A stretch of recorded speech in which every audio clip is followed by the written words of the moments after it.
Side helmet পরে গুলি করছে, দেখতে পাচ্ছেন।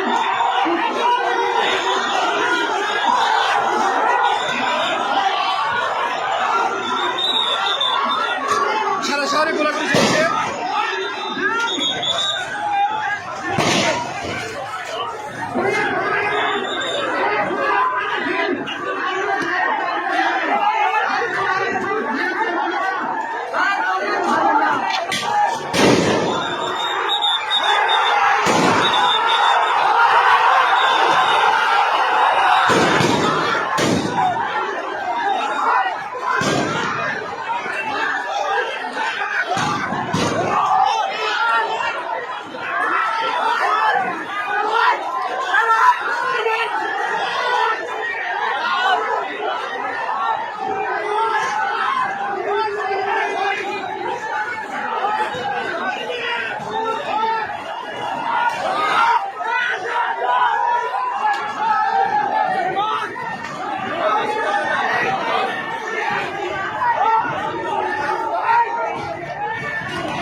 আমরা এখন পাবনা সদর থানার সম্মুখে ভারেরা ইউনিয়নের সাবেক চেয়ারম্যান সাইড চেয়ারম্যান জিপ গাড়িতে করে এসে হেলমেট মাথায় দিয়ে সাদা পাঞ্জাবি পরে পিস্তল দিয়ে গুলি করে।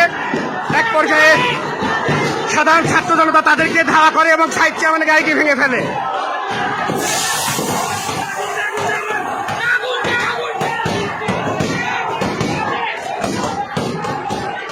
আমরা ল্যাব এইড হসপিটালের সামনে থানার সম্মুখে, সদর থানার সম্মুখে।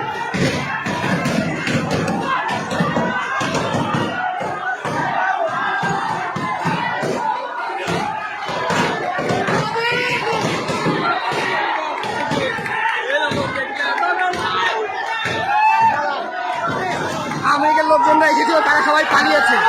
পাবনা শহরে এখন আওয়ামী লীগের কোনো লোকজনকে আর খুঁজে পাওয়া যাচ্ছে না। প্রত্যেক গলিতে গলিতে ছাত্ররা ঢুকে পড়েছে, খাওয়া করছে ছাত্ররাই। পাবনা শহরের সমস্ত গলিতে ছাত্ররা ঢুকে পড়েছে। পুলিশ নিরপেক্ষ ভূমিকা পালন করছে, পুলিশের ভূমিকা নিরপেক্ষ দেখতে পাচ্ছি আমরা। এএসপি মাসুদ আলমের নেতৃত্বে পুলিশের নিরপেক্ষ ভূমিকা দেখতে পাচ্ছি এবং ছাত্ররা সারা শহর দখল করে নিয়েছে। আওয়ামী লীগের লোকজন ককটেল ফুটায় এবং পিস্তলতে গুলি করে, পরবর্তীতে তারা পালিয়ে যেতে বাধ্য হয়।